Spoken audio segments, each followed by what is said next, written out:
Greetings, everyone. This is Big John, And that is Kenneth Lee. and we And are we the are the Beard. Branding Beardos. Okay, NG. Yeah, I think that's perfect. We can easily cut that part out. We are the Branding Beardos. We are the Branding Beardos. Okay, let's Branding do it. Beardos. Yeah. So the reason why we wanted to start this podcast, as you can see, the setup is not that professional, whatever. Like fuck that, right? But we wanted to distill the mysteries of branding for you. Yeah, and make it easy for you to understand it. Maybe even one day have you to join us for a conversation. Yeah, because I think there's too much crap out there that we are trying to listen from people who are half a world away, who have totally no relevance to us whatsoever. I know, like a lot of us here might like to listen to Gary V or watch his stuff. I have a lot of people who come up to me and say, "Oh, Gary V said this, Gary V said that." I'm like, "Are you fucking doing anything that Gary V's asking you to do?" Yeah, and it has to be relevant. So we'll bring in Asian context, local context, so that we can, you can better enjoy and understand where we are coming from, and perhaps even, be able to for you to leave a comment down below in the Yes, comment section. it is going to be all us, raw, uncut, and hairy moments. Harry, Very Harry as well. hairy moments with the Branding Beardos. But like what's that? One thing about this whole damn uh, virus thing, I think it's really damn interesting that so many people out there suddenly hopping over Mm.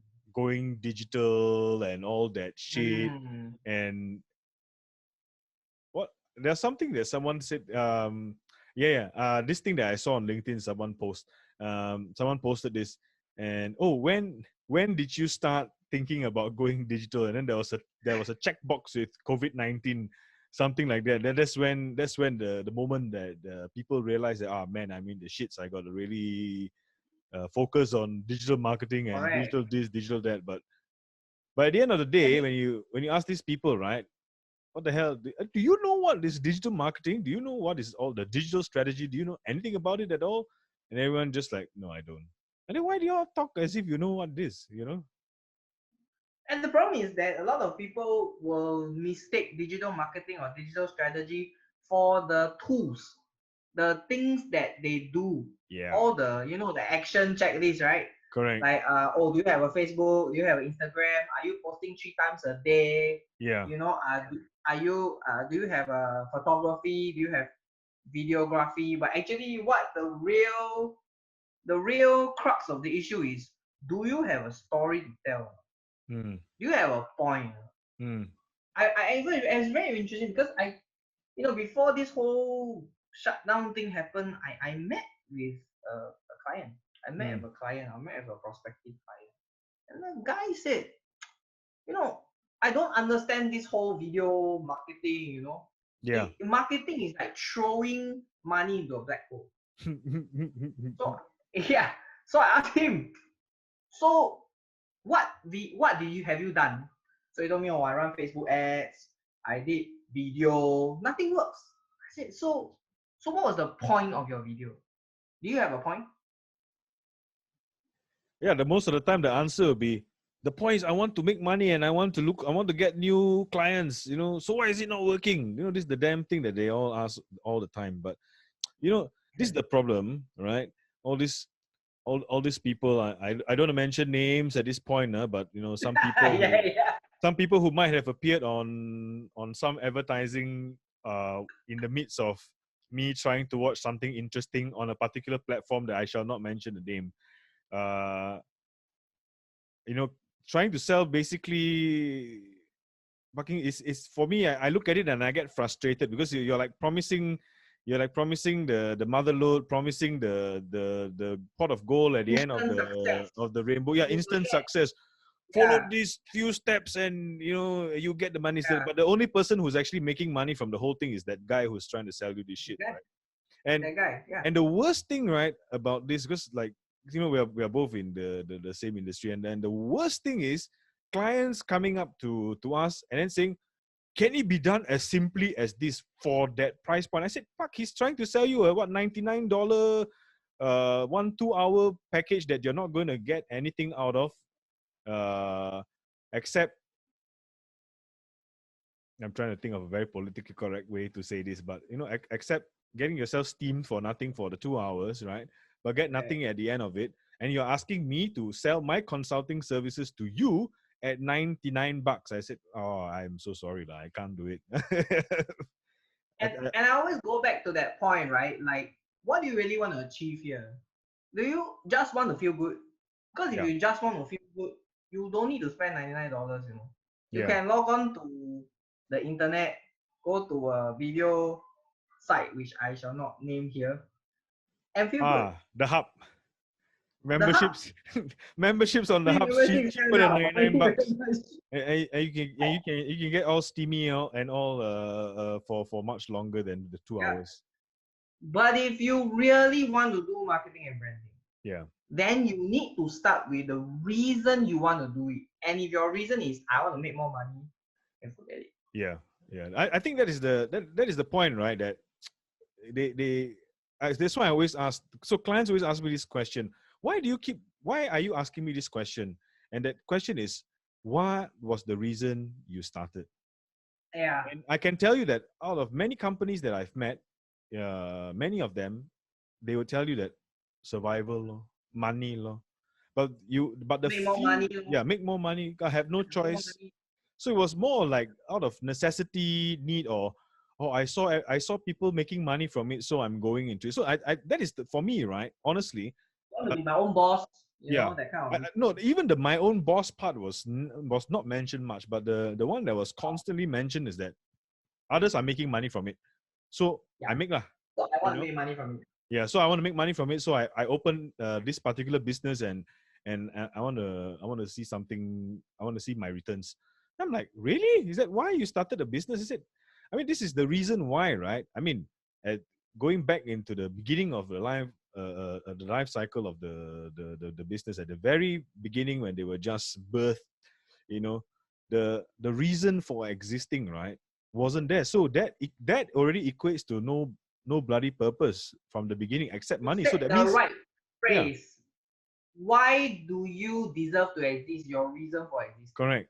And if you don't have that, you are not going to be a company that lasts long, right? You're going to go 3-5 years and then you're going to decide to close. I think lasting long, there are some of it, some of them might say, well, I've already been around, 30 years, And I say, but what they fail to realize, right, is that they could have gotten with passion, right, with a proper passion, with a proper reason to exist. These people could, instead of just 30 years of just survival, they could have gotten much bigger. Right. Because I think without the passion in it, right, then you would, in my opinion, you constantly be a follower of things. You would just adopt what other people have been doing and just seeing if you can adopt and implement faster. That's why the state of a lot of businesses in Singapore, the state of the businesses now is just that. It's just basically adopting and we are basically almost a whole country of resellers and distributors, but not just many companies are creating. Yeah. Resell and distribute, but they don't innovate, right? Yeah. No innovators. Like, exactly. You don't have Apple. The closest we have is a Razer. Yeah. But Razer had to go overseas to succeed before they could come back, and then everybody was like clapping, right? But the fact of the matter is, they had to be ahead of the curve elsewhere before they came home and people recognized them. Yeah. So you are right in that sense, because a lot of times we keep talking about innovation, we keep talking about, we want to have a strong brand, a great brand foundation. But then when it comes to thinking ahead of the curve, everybody's scared. Yeah. Everybody don't want to try. Yeah. How do you have a brand that innovates? Yeah. Is ahead of the curve all the time if you have no courage to give it a shot? Right. So that's the issue that I see with a lot of SMEs right now. A really good example, the last time we were talking was Yu Yan Sang, right? Yeah. They went from completely, Singapore-based homegrown brand with no presence, no Yeah. brand, nothing, to now they're like global brand. Right. But it didn't happen overnight. It And I think also it was needed, the very smart appointing of the CEO as well, who was yes, ready to move on and take those kind of risks forward. And I think, but also kudos as well to the owners of the company also to make such an appointment, because they were, that means they were, of course, I'm sure the CEO also had a lot of challenges moving forward completely in his right. own vision. But the things that they got it, and look at the success they've had. I mean, Sing Se shop, plenty in Singapore. Yu Yan Mm, Sang, only there's one, right? Most people remember. If right. you tell me there's even others or what, nobody else will remember anything. Everyone will just remember Yu Yan Sang. And the thing is that Yu Yan Sang has been able to differentiate itself because of its brand, right? Because Yeah, a lot of times you go to Sensei shop, you don't know. You don't know right. whether, can trust or not. Correct. Is it legit or not? You won't know until you actually try the medicine. But with Yu Yan Sang, right, you know, right, what you're buying. You know what it's for. Yeah, It's scientific. There's a good reason behind it. All this is brand. It's all constructed that way. yeah, And that's the one thing that I think at the start of the whole branding journey, business owners need to recognize that branding is not a logo, new menu, what, yeah, you know. yeah. No, So, that's exactly the same. That's the thing. That's the other day we were talking about, right, over beer. yeah. Remember, I was mentioning to you that when I was trying to explain to a potential client about what branding is all about, and after I was done explaining, he just looked at me and his eyes were wide, and he was like, "Really? You mean branding is so many things?" I said, "Yeah. You think what? I'm going to charge you this amount of money just to give you a bloody logo and a stupid website?" I said, "Those things are the least of my worries. Right now, we have to really spend the time to really define who you are. Yeah. You don't know who you are, and then you're trying to sell yourself." I say it's like going on a date, and then the girl asks you, okay, whoever, I'm not judging about your sexual preferences, whether it's a girl or guy, whoever, whatever it The is. opposite Right? party lah. Yeah, the potential partner, the potential partner asks you, so tell me more about yourself, and you'd be like, I don't know. I don't know. I'm I like don't that, know. law. I mean, see, yeah, you go and try and tell that to any potential partner and see if you're gonna get the second date. Don't even think about the other bases you might hit that night, but even just worry if the person is gonna stay through the entire date. It's it's so silly. But I mean, the thing, right, is that uh, but then I mean, it goes back again one more step backwards, that branding itself is poorly branded, so nobody knows, because Correct. it encompasses so many things that in essence, right, it also confuses some people. But I always tell people, I Correct. say, branding is everything about you. Everything that you do affects your brand in this I direction, think that I direction. think a good way to look at it also, if we are talking to like people who don't really understand branding, is to get them to think first about what they want other people to talk Yeah, about them when they're not in the room. yeah, Advertising is you're in the room, you're telling people who you are and what you do. yeah. That's the one. But I Branding, think I think Jeff Bezos said that. I think yeah, that's the one that correct, always comes up. Um, correct. Like that's a good start to think yeah, about, right? It's a good starting point. yeah, But like you said, it's like what you're about, if you have a compelling story, do you have a struggle? That's why the greatest personal brands, right, are the ones where they tell you about their struggle, they tell about how they rose, yeah. whatever wrecks, the story, and people believe them. Yeah, but then also there's sometimes, like, for me, yeah, it's always the concern that people use this way of doing things, right, then end up it's all actually fucking bullshit, lah. It's not even true. It's all bullshit. Also, yeah, there's a lot of people, they're just doing it just for the tear factor, the, oh, please, take pity on me. I was a small guy Yeah, and then now I became yeah. a big fish, but I need your support to grow even big. Sometimes it's disturbing, because I know that a lot of, I mean, some of the stories you look at, like, huh. Then after that, upon a little bit more probing and all that, you realize, oh, it's all a bunch of cock stories. Bullcrap. Yeah, cock Yeah. stories. So the thing I think also I found one thing I found very interesting about branding personal brands is that with the internet, people are being exposed really fast. Yeah, If I mean 20 years ago, if you were a charlatan, scope people, very hard to fake. yeah, Very hard to be caught. But now, you know, Facebook, YouTube, social media, if you have done something bad, done something wrong, you are going to be dragged yeah, on the that's right. internet. And you can't run. And I think that's good and bad, right? But I think for like exposing charlatans, people who are, using a certain image to sell something, they get exposed really fast. And Yeah. then you will see Yeah, so, whether so you should spend the that's the $99 other drawback of this so-called digital strategy and digital thing that people are yeah. also interested about. Then they forget that there's also the other part is, hey, Mm, you want to put yourself out there even more, then you make sure that your house is in order. I mean, if you've got shit lying on the correct. floor, sweep it up, or Yep. don't expose yourself, don't do anything to make yourself look stupid. In the sense like, don't claim to be a great like oh I support the poor and things like that. But then the Mm, next post that you're going is, oh, I just spent $1 million on my car, and so that, yeah, then there's a it's total very misalignment of the brand. But I think that's the one thing about branding.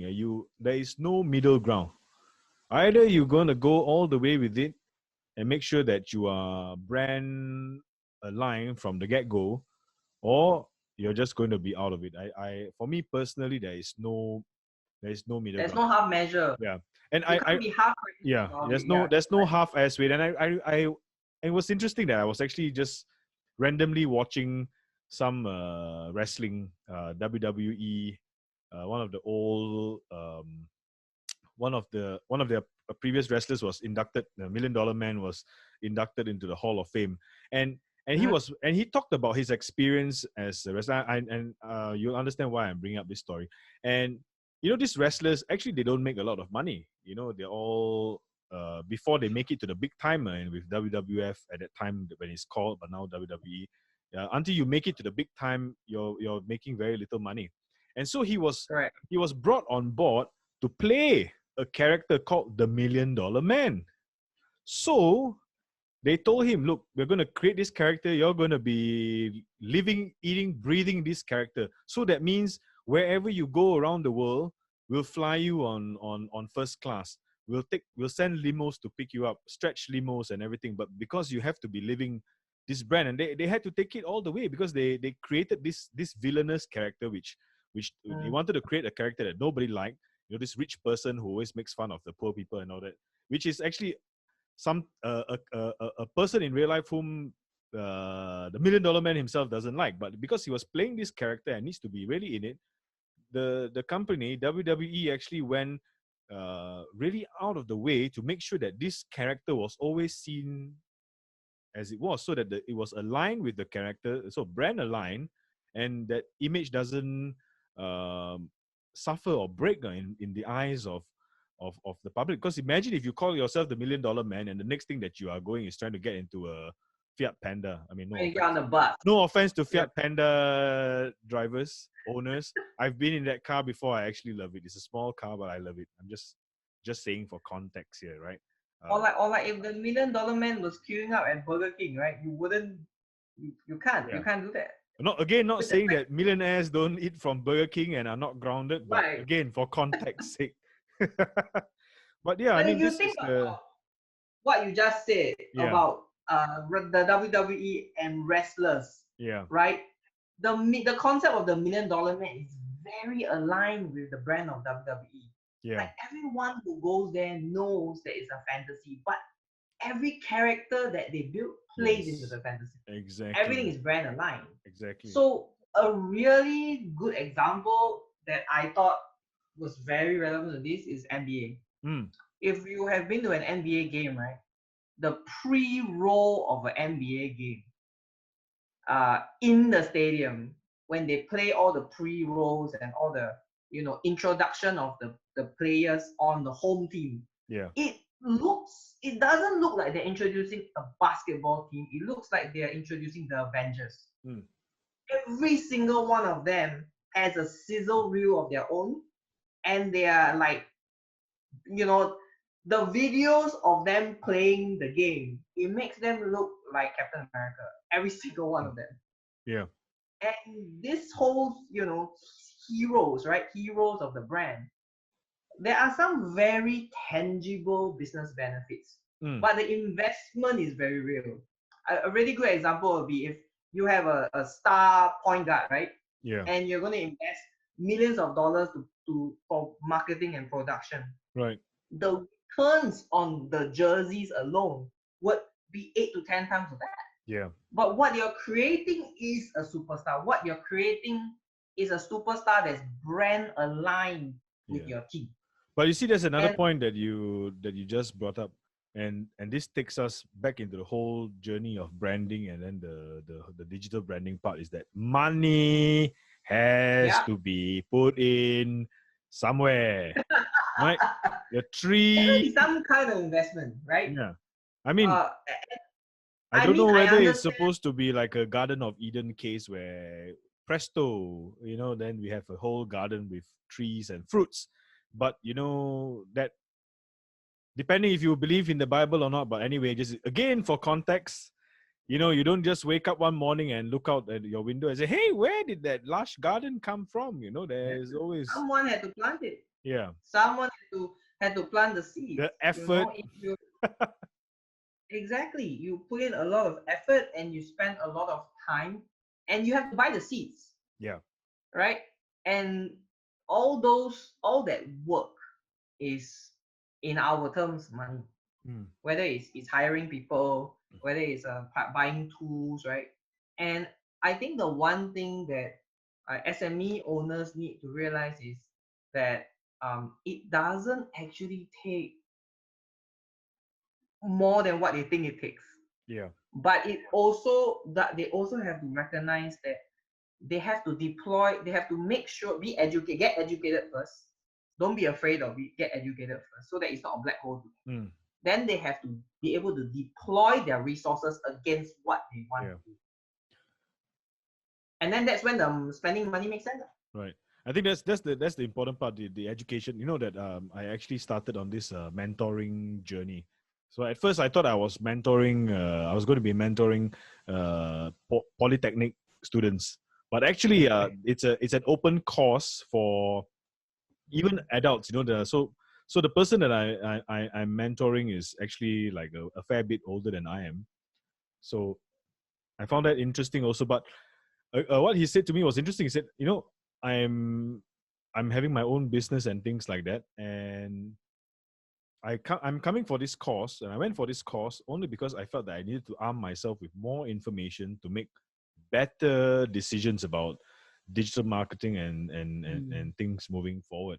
And I said, wow, that's bloody brilliant. He actually spent we're not talking about like a 1 day half-ass course, I'm talking about this is a course that requires you to go for an interview. They want to know what's your motivation for going for it and so on. And he wanted to do it so that he could just have more knowledge, and for him after that, then he was like, wow, it definitely opened my world to a whole new set of things about digital marketing that I never realized. All the while I just thought that it's SEO and Facebook marketing. Wow. Yeah. It's a whole new world. It's everything from, and you just mentioned almost the two extremes, right? Yeah. Although now on the social side, now it's like even more extreme, right? With TikTok. Yeah. SEO on one end of the extreme, and then TikTok on the other end, everything in the middle.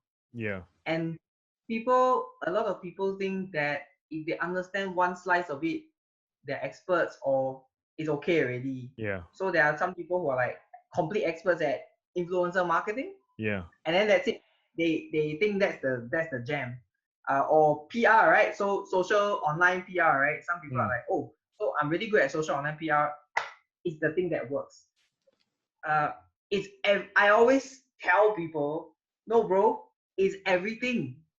It's everything that works at the same time. Yeah. But you have to understand what you're trying to say first. Yeah. Because if you're just going to go run of the mill, right, nobody's gonna listen to you. Correct. It's just go over you, No, it's a right? good thing that you brought up the extreme part also, because I think that's how people's minds work. There's one group that thinks that digital marketing is really expensive, and then another group which is so cheap. Why are you charging me so much money for this? And then you'll be like, what? Correct. Then you get these two extreme groups like that, but they don't realize whatever you just said, about the need to understand what is needed at that point of time. So that's why I always tell them, I say, look, for this moment, you might just need this, but a year down the road, you might need something else. That's why Right. I had someone also who asked me, is it possible to do for me a 5-year plan? I said, no, why not? I'm going to pay you for that. I said, I would like to, but I just cannot come up with a 5-year plan for you because technologies change, trends change. Don't tell me that you still want to use the blueprint over and over again. And I Mm. think this is the other thing about digital strategy that a lot of people don't realize, which they need to realize, is that because of the speed at which things change, whatever was cool some time back, it's not going to be relevant tomorrow. Like a lot of people still harping, oh yeah, hey, I need to do my Facebook. I say, but okay, after Who's on Facebook? finding out who you are, right? Then after that, the next question asks, who are you going to be targeting to? Because if it's going to be Yeah. very, very young people in their 20s, increasingly, none of them are on Facebook. They always say Facebook. Oh yeah, that's something my mom and dad are on Facebook, and my Right. uncles, or I have an account just to talk to my grandma, you know, Right. and they're totally not informed, so totally misinformed. They're not gonna see your ads. Yeah, They're not gonna see the videos you put on Facebook. yeah, The messaging on Facebook will be very different from the messaging you put on TikTok or Instagram stories even, yeah, right? yeah. Because at 25 to 35, I think not even half of them use Facebook on a regular basis. Mm, Not at all. So you are then it goes back to the whole it's a black hole. yeah. But you might be using the wrong platform. Mm, And you're right, you don't have a crystal ball in 5 years. Just think about when Facebook started. And 5 years later, you didn't just have Facebook. You had Twitter, you had the start of Instagram, right? yeah, And then only 5 years later, Facebook has become like a grandpa's platform. And you have like video sharing sites that are short video sharing sites. mm, Your Snapchat and your TikTok. yeah, So 5 years down the line, your digital strategy in terms of deployment and execution will be completely different. mm, And the way you're spending money will be completely yeah, different. Right now, we are still producing videos, in 2 minute formats, right? yeah, In widescreen and in tall formats, right? yeah. For Instagram and Facebook and Correct. Instagram stories. Yeah, Yeah, but 5 years down the line, you may not have that. yeah, It might be completely different yeah. story. We'll have bloody holograms dancing in front of you already very soon. Yeah, We're not far from yeah, and that. then We're not at the end far of from the that. day, we're not far from that at all. Yeah, Even this podcast format, the audio podcast has only really risen in the past 2 years, yeah, right? But now, and it's very interesting that traditional media is trying to fight back, right? yeah, It's a battle between the new podcasters and the radio personalities who are shifting into podcasting and shifting into video yeah, casting. yeah. That's right. Yeah, it's a war now, right? Yeah, but So it's also interesting to see how certain things have come back. So the thing, the I think the one hope that people will have is that whatever so-called traditional media, traditional digital marketing platforms that they are used to, they might be relevant again. But that's something that is hard to say, because it also yeah, depends on who knows the future, right? And who knew that Friendster would die one day, and they died, and everyone was like, oh, Facebook's the new thing, and yeah, then after that, oh, Facebook, you're so old, you're so like my mom, you're so like my dad, right. and And now, like, then where the hell's everyone now? I'm like, I don't But know just anything. jumping in. But just jumping in. If I'm selling to your mom, then I'm 100% on Facebook and Yeah, I'm all in on Facebook, yeah, right? If I'm selling to people like me or young, a little bit younger than me, then yeah. I'm all in on Instagram, 100% in on Instagram, Correct, right? correct. So, and underlying all this is still the granddaddy of them all, which is Google. And Mm, how you continue to game the search is still important, yeah, but it's no longer the only juggernaut in the room. yeah. So like you said, right? Like you don't have a crystal ball. If I were to do a 5 year plan, I would very much rather do a 5 year plan of how the brand would evolve and speak. Mm. Because that can deploy against any platform. It's just changing the way we deploy it against the platform. Beardos, we took too long to talk. So take a listen next week for part 2 of this podcast. Have a great week ahead, everyone. This is Big John signing off also on behalf of Kenneth Lee. Cheers. Wash your hands and stay the hell at home.